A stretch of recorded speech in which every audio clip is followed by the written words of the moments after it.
Hello everyone. जैसा कि आप सभी अब तक जान चुके हैं कि आई एग्जाम बी के द्वारा एक सप्ताह पूर्व से ही कॉन्सेप्ट पढ़ाएंगे और सबको सिखाएंगे नामक सीरीज शुरू की गई है। और इस सीरीज के अनुसार आज हम पढ़ेंगे प्रादेशिक भाषाएं। और ये सीरीज अभी आगे भी जारी रहेगी। इसमें आई एग्जाम बी के फैकल्टी द्वारा अपने अलग अलग विषयों की जो फैकल्टी है उसके द्वारा अपने अपने विषय के मुख्य अवधारणाओं को स्पष्ट किया जाता है, जिससे विद्यार्थियों को अपने जो विषय वस्तु है उसको समझने में सहायता प्राप्त हो और वे अपने लक्ष्य तक आसानी से पहुंच सके। अगर आप आई एग्जाम बी के बारे में अधिक जानना चाहते हैं तो आप उसकी वेबसाइट iexambee.com या फिर दिए गए नंबर पर या फिर आप इस ईमेल आईडी पर हमें मेल भेज सकते हैं। आज हम यहाँ पर प्रादेशिक भाषाओं को देखेंगे। तो ये आपका जो भारत का यहाँ पर एक मैप दिया गया है और इसमें 28 राज्य और 8 जो केंद्र शासित राज्य हैं उनके नाम दिए गए हैं। दूसरी बात है, इस वीडियो को देखने से पहले आप इससे पहले जो हमने एक कॉन्सेप्ट कराया था जिसका नाम था संघ की भाषा, अगर आपने उस वीडियो को नहीं देखा है तो आप इसके पहले उसको अवश्य देख लें, क्योंकि अगर आपने उस वीडियो को देखा है तो आगे जो आने वाली सीरीज है या फिर इस वीडियो को आपको समझने में आसानी रहेगी। प्रादेशिक भाषा का वर्णन संविधान के भाग 17 जिसका शीर्षक राजभाषा है उसके अध्याय 2 में वर्णन मिलता है। भाग 17 में यहाँ पर 4 अध्याय हैं। अध्याय 1 में संघ की भाषा, अध्याय 2 में प्रादेशिक भाषाएं, अध्याय 3 में सर्वोच्च न्यायालय और उच्च न्यायालय आदि की भाषा, जबकि अध्याय 4 में विशेष निर्देश यहाँ पर दिए गए हैं। आज हमें पढ़ना है प्रादेशिक भाषाएं और ये है अध्याय 2 में। 3 अनुच्छेद हैं यहाँ पर, 345, 346 और 347। लेकिन समझने की सुगमता के लिए कि हमारा ये जो विषय है वो आसानी से हमें समझ में आए, उसके लिए हम 345 की जगह अनुच्छेद 346 और 347 को पहले हम सीखेंगे ताकि हमें वो आसानी से अनुच्छेद समझ में आए। तो यहाँ पर 345 की जगह 346 को हम पहले पढ़ रहे हैं। इन 3 अनुच्छेदों में यानी 346, 347 और 348 अनुच्छेद में राज्य और राज्य की आधिकारिक भाषाओं या प्रादेशिक भाषाओं के बारे में हमें वर्णन प्राप्त होता है, जिसमें से अनुच्छेद 346 में एक राज्य और दूसरे राज्य के बीच या फिर किसी राज्य और संघ के बीच जो पत्रादि की राजभाषा होनी चाहिए वो कौन सी होगी, इस चीज का हमें यहाँ पर पता चलेगा। और इस अनुच्छेद में बताया गया है कि संघ में जो शासकीय प्रयोजनों के लिए प्रयोग किए जाने के लिए तत्समय यानी उस समय पर जो प्राधिकृत भाषा होती है वो वही वाली भाषा यानी जो संघ के द्वारा उस समय पर उसको प्राधिकृत किया गया है, उसी भाषा में राज्यों के बीच में यानी आपस में राज्य, एक राज्य दूसरे राज्य से और एक राज्य संघ के बीच किस प्रकार से पत्रादि की भाषा रखेंगे उसकी जानकारी यहाँ पर दी गई है। अर्थात यहाँ पर संघ के द्वारा जो डिसाइड किया होगा कि ये वाली भाषा ही आधिकारिक भाषा के रूप में काम करेगी, वही भाषा में या उसी भाषा में राज्य आपस में पत्रादि का आदान प्रदान करेंगे और अगर किसी राज्य को संघ से पत्र आदि के द्वारा वहां पर बातचीत करनी है तो वो भी उसी भाषा में बात करेगा जो संघ के द्वारा वहां पर निर्धारित की गई होगी।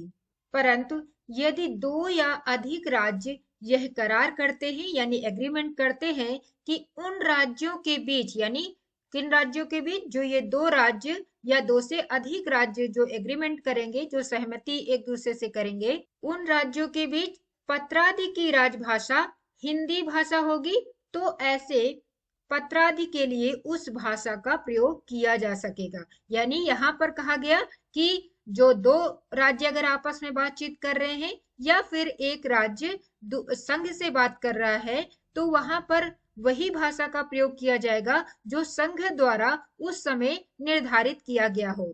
लेकिन उसके साथ साथ में यहाँ पर यह भी बता दिया गया कि अगर दो राज्य या उससे अधिक राज्य आपस में एक एग्रीमेंट कर लेते हैं, एक करार कर लेते हैं और उस करार में कहते हैं कि हम जो पत्रादि का आदान प्रदान करेंगे वह हिंदी भाषा में करेंगे, तो उसके लिए उस भाषा का प्रयोग किया जा सकेगा। जबकि यहाँ पर अनुच्छेद 347 में बताया गया है कि किसी राज्य की जनसंख्या के किसी भाग द्वारा बोली जाने वाली भाषा के संबंध में विशेष उपबंध दिए गए हैं।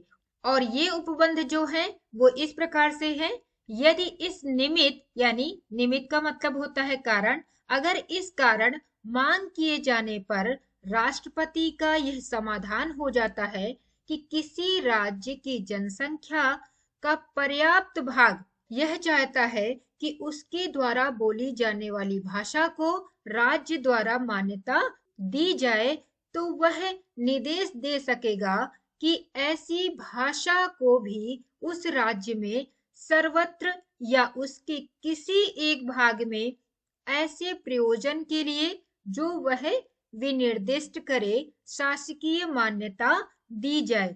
अनुच्छेद 346 में ये बताया गया था कि राज्यों की जो आपस में बातचीत होगी वो किस भाषा में होगी, पत्रादि किस भाषा में भेजेंगे। और 347 में ये बताया गया कि अगर किसी राज्य की एक बड़ी जनसंख्या ने, यानी कोई राज्य है और वहां पर एक बड़ी जनसंख्या के जो लोग हैं किसी भाषा को बोलने वाले, और वो चाहते हैं कि उनकी जो उनके द्वारा जो बोली जाने वाली भाषा है उसको भी वहां पर उस राज्य में राजकीय दर्जा मिले या फिर उस भाषा की आधिकारिक भाषा के रूप में उसको मान्यता मिले, तो वो उसकी मांग कर सकते हैं, यानी उस राज्य के लोग वहां पर मांग कर सकते हैं। किससे करेंगे ये?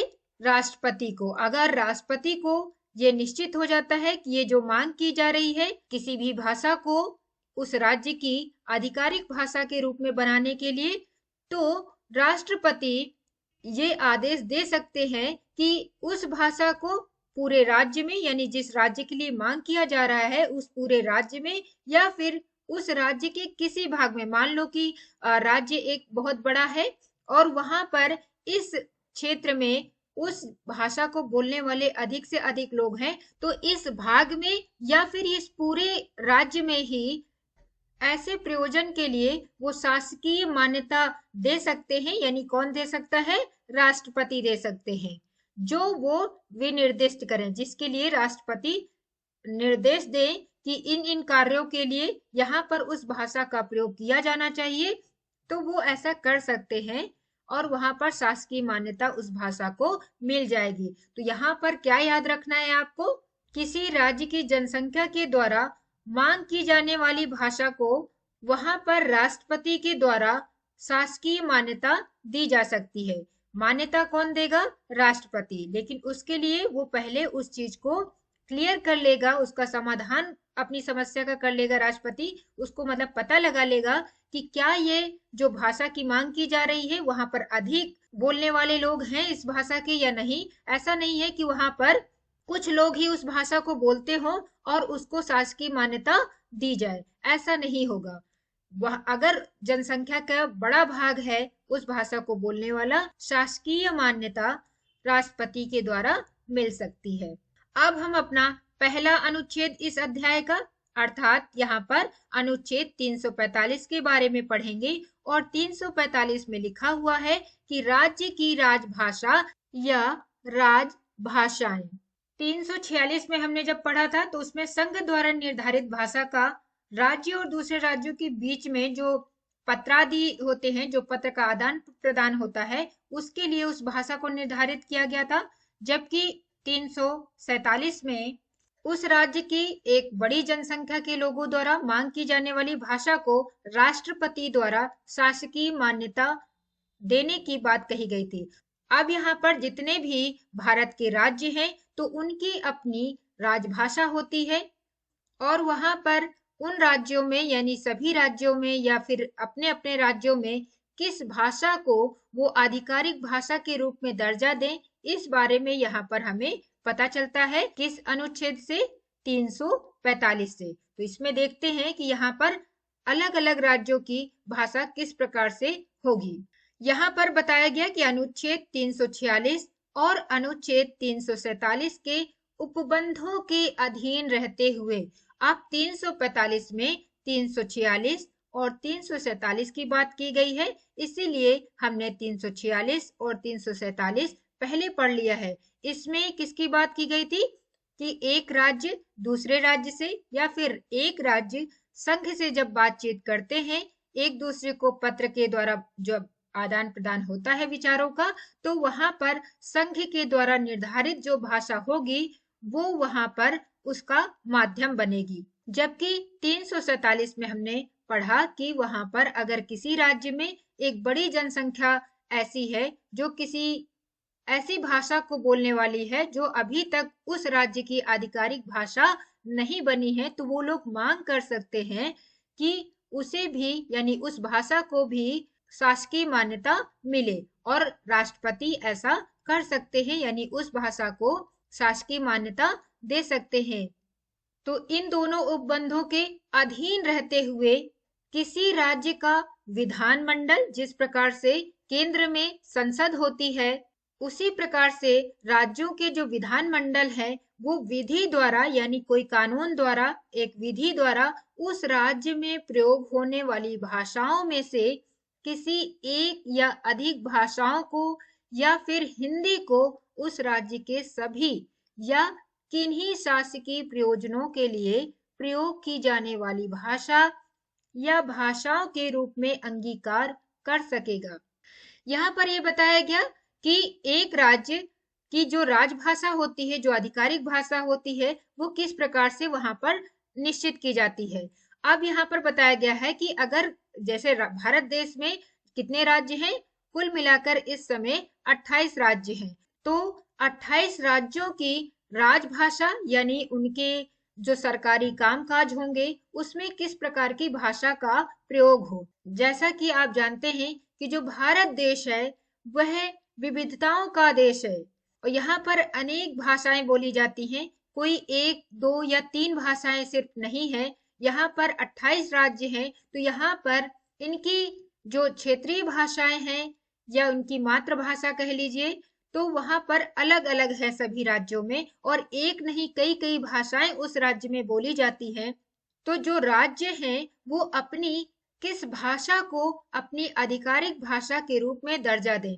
तो यहाँ पर बताया गया है कि अगर वो राज्य चाहे तो विधानमंडल के द्वारा यानी उस राज्य में जो विधानमंडल है वो अगर एक विधि बना दे और डिसाइड कर दे कि यहाँ पर इस भाषा का प्रयोग किया जाएगा इस राज्य में, तो वह भाषा वहां पर शासकीय प्रयोजनों के लिए प्रयोग की जाने लगेगी।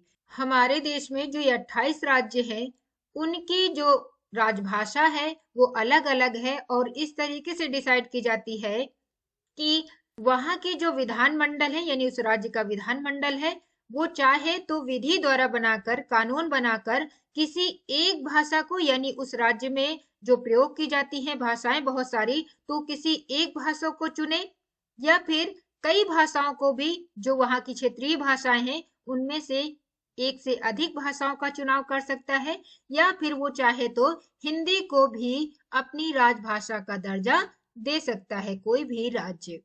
परंतु जब तक राज्य का विधानमंडल विधि द्वारा अन्यथा उपबंध ना करे, लेकिन अगर वो राज्य का जो विधानमंडल है अगर कोई विधि नहीं बनाते हैं कि इस राज्य में इस भाषा का प्रयोग होना चाहिए या इन भाषाओं का प्रयोग होना चाहिए या फिर हिंदी का ही हम प्रयोग करेंगे, अगर वो विधि द्वारा इस बात का उपबंध नहीं करता है, नहीं वहां पर विधि बनाई जाती है, तो उस राज्य के भीतर उन शासकीय प्रयोजनों के लिए अंग्रेजी भाषा का प्रयोग किया जाता रहेगा जिनके लिए उसका इस संविधान के प्रारंभ से ठीक पहले प्रयोग किया जा रहा था। यानी अगर विधि नहीं बनाता है कोई भी विधानमंडल किसी राज्य का, तो वहां पर अंग्रेजी का ही सिर्फ प्रयोग होगा और उन सभी कार्यों के लिए अंग्रेजी का प्रयोग होगा जो संविधान के प्रारंभ से ठीक पहले उनके लिए किया जाता था। और यहाँ पर राज्यों के विधानमंडलों ने अपनी अपनी राजभाषा को विधि द्वारा अंगीकृत किया हुआ है। तो अब भारत के जो 28 राज्य हैं और यहाँ पर 8 केंद्र शासित राज्य हैं, उनकी अपनी अपनी जो राजभाषा है जिसको उनकी विधानमंडल ने अपनाया है विधि द्वारा, उन भाषाओं को हम देखते हैं कि किस राज्य में कौन सी भाषा को आधिकारिक भाषा का दर्जा दिया गया है। यहाँ पर एक तरफ राज्य और दूसरी तरफ उस राज्य में बोली जाने वाली राजभाषा का नाम दिया हुआ है। भाषाई आधार पर बनने वाला सबसे पहला जो राज्य है वो है आंध्र प्रदेश। इसलिए सबसे पहले आंध्र प्रदेश की भाषा को देखते हैं कि आंध्र प्रदेश राज्य में उसकी आधिकारिक या शासकीय भाषा कौन कौन सी है।